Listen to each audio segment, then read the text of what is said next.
اس عظیم السلطنت عظیم السلطان مخدوم جہانگیر اشرف سمنانی رضی اللہ تعالیٰ عنہ کے قدموں سے وابستہ ہو کر عرض کروں گا 708 ہجری یعنی 8ویں صدی ہجری چل رہی تھی. اب یہ 15ویں صدی ہے. 8ویں صدی ہجری میں سمنان ایک علاقہ ہے ایران کا. ایران پہلے خراسان کہلاتا تھا. خراسان میں افغانستان کا کچھ حصہ, اب کے موجودہ رشیا کا بھی کچھ حصہ, رشیا نہیں اب وہ ٹکڑے ہو چکے ہیں سوویت یونین کے, اور ایران کا کچھ حصہ ملا کر خراسان کہلاتا تھا. خراسان کی حکومت کا جو دارالسلطنت ہوا کرتا تھا وہ سمنان ہے, کیپٹل سٹی. اور سمنان کی جو حکومت تھی اس کا خاصہ یہ تھا, اس کی اسپیشلٹی یہ تھی کہ یہ حکومت ہمیشہ سادات کی بارگاہ میں ہوا کرتی تھی. آل رسول اس تخت پر بیٹھتے تھے. سمنان کی حکومت کو سنبھالنے والے سادات ہوا کرتے تھے. بادشاہ بھی سادات میں سے تھے.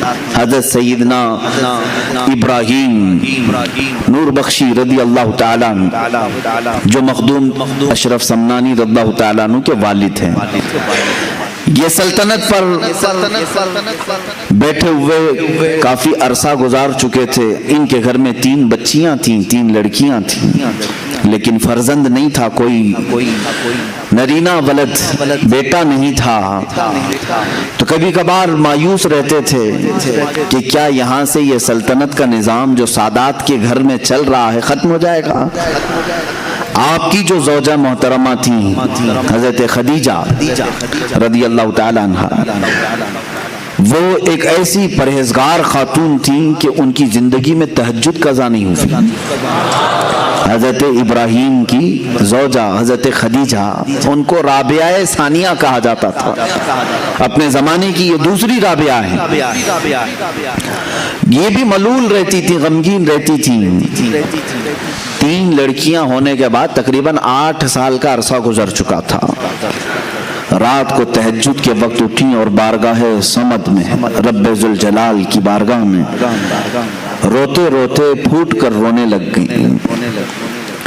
دعا کرتے کرتے رو پڑی اس طرح سے کہ اے رب ذوالجلال, تیرے دربار میں آج ہاتھ پھیلائی ہوں, میرے گھر کوئی اب وارث نہیں. اور یہ پڑھنے لگی ربی لا تذرنی فردن وانت خیر الوارثین. ایک نبی کی دعا ہے. اور پھر اپنے آپ پر یہ ملامت کے طور پر کہنے لگی کہ تو بھی کیسی خاتون ہے کہ رب تبارک و تعالیٰ کی منشا اور اس کی مرضی میں خلل کیسے ڈال سکتی ہے. اس سے وہ چیز کیوں سوال کرے جو تیرے حق میں نہ ہو. اگر میری قسمت میں نہ ہو تو اسے جھنجھوڑنا کیوں. اخیر میں یہ کہتے ہوئے سو گئیں کہ اے مولا, تیری منشا اور تیری رضا پر میں مکمل راضی ہوں. رات کو سوئیں تو خواب میں انہی کے سلسلے کے ایک بزرگ نے احمد یسوعی رضی اللہ تعالیٰ عنہ تشریف لائے اور کہا اے میری بیٹی گھبراتی کیوں ہے؟ اللہ تبارک و تعالیٰ نے مجھے بھیجا ہے تجھے بشارت دینے کے لیے کہ تیری گود میں عنقریب ایک مہتاب ولایت چمکے گا. ولایت کا چاند چمکے گا, اور ایک نہیں اللہ تجھے 2 عطا فرمائے گا. وہ صبح اٹھی تو اپنے شوہر کو خواب بیان کرنے لگی. میں نے ایک بزرگ کو خواب میں دیکھا, سلسلے کے بزرگ تھے, انہوں نے اس طرح کی بشارت دی ہے. حضرت ابراہیم رحمت اللہ تعالیٰ علیہ فرمانے لگی ہماری عمر کافی ہو چکی ہے, اولاد کا کوئی اس طرح سے سلسلہ نظر نہیں آتا. بہرحال شام کا وقت تھا. یہ عالی شان محل ہے سلطان کا, سمنان کی بادشاہت کا محل ہے جس میں بادشاہ اور ملکہ دونوں اپنے محل کے خصوصی حجرے میں ہیں.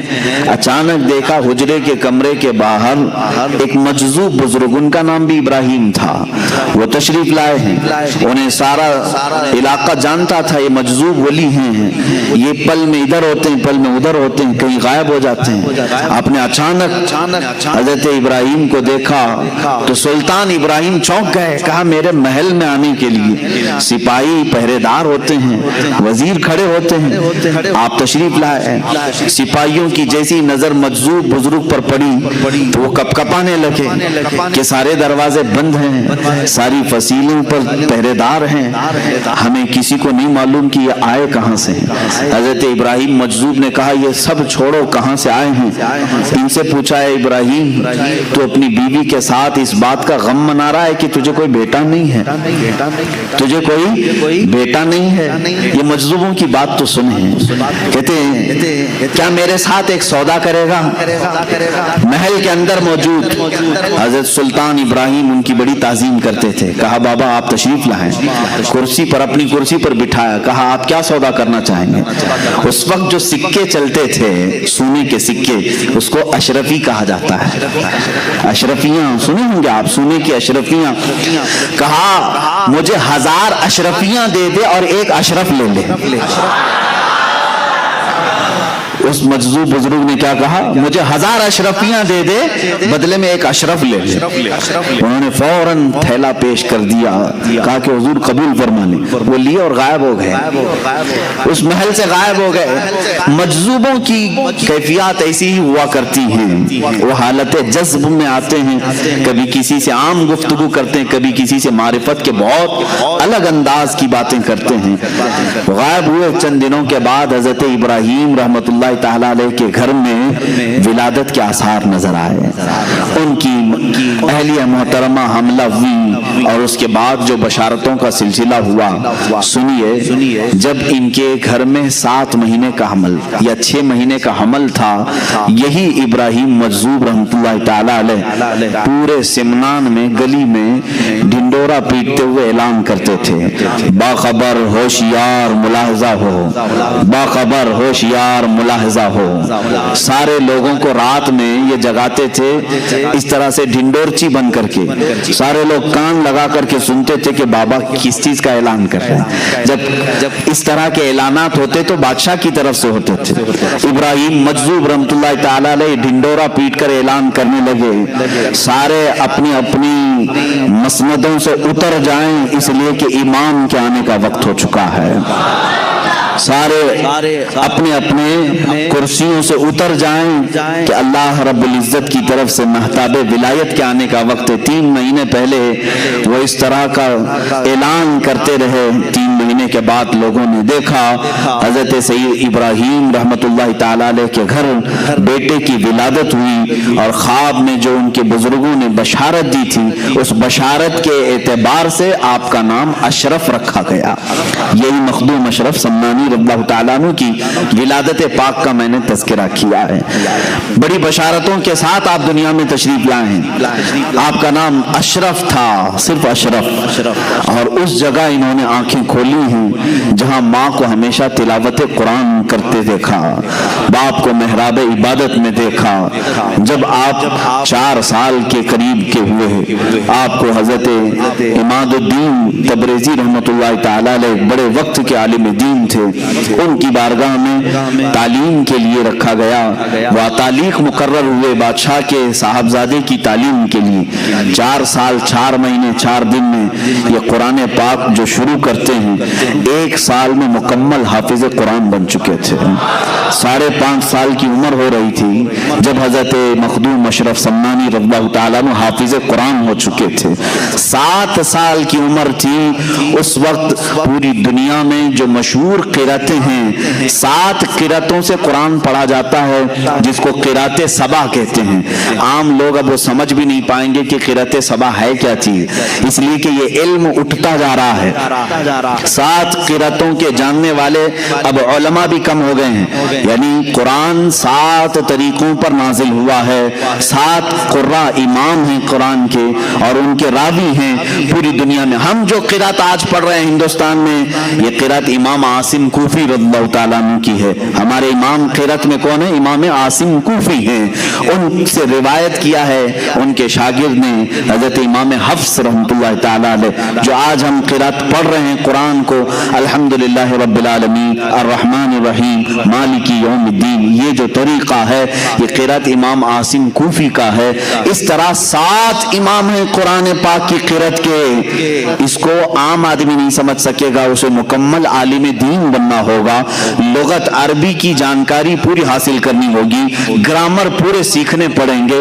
الف کب آتا ہے، زبر کب آتا ہے، زیر کب آتا ہے، پیش کب آتا ہے، کن 2 حرفوں کو ملایا جاتا ہے، کس کو سائلنٹ کیا جاتا ہے، یہ پورے گرامر سیکھنے کے بعد یہ قرأتوں کا علم حاصل کر سکتے ہیں. قربان جاؤ مخدوم جہانگیر سمنانی رضی اللہ تعالیٰ عنہ کی عمر پاک 7 سال کی ہے اور 7 قرأتوں کے ساتھ آپ حافظ قرآن ہو چکے تھے.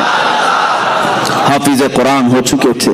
عزیزان گرامی، یہاں تو 7 سال کی عمر میں ابھی بچے کو قرآن کا پہلا پارہ پڑھنا نہیں آتا. دیکھ کر کے وہ اللہ کے ولی تھے اور اللہ تعالیٰ نے انہیں علم لدنی عطا فرمایا. علم لدنی کہتے ہیں جو غیب سے دیا جائے. جب گھر صاف ستھرا ہو، ماں باپ کی تربیت اچھی ہو تو فیض بھی اللہ تعالیٰ کی طرف سے جلدی اترتا ہے. یہ ماحول کا بھی اثر ہوتا ہے. سادات کا گھرانہ تھا، ظاہر سی بات ہے عقل بھی وراثت نبی میں پائی تھی، علم وراثت علی میں پائی تھی. حضرت مخدوم اشرف سمنانی رضی اللہ تعالیٰ عنہ 14 سال کی عمر کے ہو رہے تھے. 7 سال میں حافظ قرآن ہوئے. 14 سال کی عمر میں جتنے علوم متداولہ اس وقت تھے، معقولات، منقولات، منطق، فلسفہ، زجر، ساری چیزیں، علم مناظرہ، علم مقابلہ، علم تصوف، علم فقہ، علم تفسیر، علم اصول حدیث، علم حدیث، یہ تمام علوم متداولہ سے فارغ ہو کر آپ 14 سال کی عمر میں مفتی کامل بن چکے تھے. 14 سال کی عمر میں مفتی کامل بن چکے تھے. اب ظاہر سی بات ہے 14 سال کی عمر کا حافظ، قرأت سبا کا قاری، بہترین عالم دین، مفتی کامل، فاضل، محدث، فقیہ، مفسر، 14 سال کی عمر میں یہ سب کچھ اللہ نے انہیں غیب سے عطا فرمایا. لیکن اس وقت کے علماء کا کہنا یہ ہے، مخدوم اشرف سمنانی رضی اللہ تعالیٰ عنہ مدرسے سے نکلتے تھے. ظاہر سی بات ہے علماء کا ایک انداز الگ ہوتا ہے، علم جب آئے تو اس کا انداز الگ ہوتا ہے. تو مولانا کہتے ہیں نا، اب جو علم دین حاصل کیا ہے اسے کیا کہتے ہیں؟ مولانا. تو اس زمانے کے علماء کہتے ہیں اکثر ہم نے اشرف کو مولانا اشرف کم دیکھا، فقیر اشرف زیادہ دیکھا. فقیر اشرف کا مطلب کیا ہے؟ ان کے اندر طمع، حرص کچھ نہیں، بلکہ علم حاصل کرنے کے بعد اور اس کم عمری میں اتنے مقامات حاصل کرنے کے بعد بھی زہد کی طرف زیادہ توجہ تھی، ترک دنیا کی طرف زیادہ توجہ تھی. اللہ ان کا صدقہ ہم غریبوں کو عطا فرمائے. حب مال، حب جاہ، حب دنیا، یہ ایسی غلاظتیں میرے عزیزوں کے مومنین کو تباہ کر ڈالتی ہیں. مخدوم اشرف سمنانی رضی اللہ تعالیٰ 14 سال کی عمر میں کن کن علوم سے آپ بہرہ مند ہو چکے تھے؟ حافظ، قاری قرآن، وہ بھی 7 قرأتوں کے امام، عالم دین، فاضل دین، مفتی کامل، مفسر، فقیہ، محدث. یہ سب ہونے کے بعد 15ویں سال کی آپ کی عمر مبارک تھی. میں شروع سے چل رہا ہوں آپ کی سیرت طیبہ پر. 15ویں سال کی عمر تھی، آپ کے والد ماجد سید ابراہیم رحمۃ اللہ تعالی علیہ کا وصال ہوا. آپ کے انتقال کے فوراً بعد ہی 15 سال کی عمر میں تخت شاہی پر آپ کو بٹھا دیا گیا. بادشاہت کا تاج آپ کے سر پر رکھ دیا گیا. کسی نے یہ نہیں کہا کہ 15 سال کا بچہ کیا بادشاہ بنے گا، بلکہ اس وقت کے جتنے سرور تھے، بڑے بڑے کج کلاہ تھے، سبوں نے اپنے سر جھکا لیے. اس لیے کہ مخدوم اشرف سمنانی رضی اللہ تعالیٰ 15 سال کی عمر میں جب کرسی شہنشاہیت پر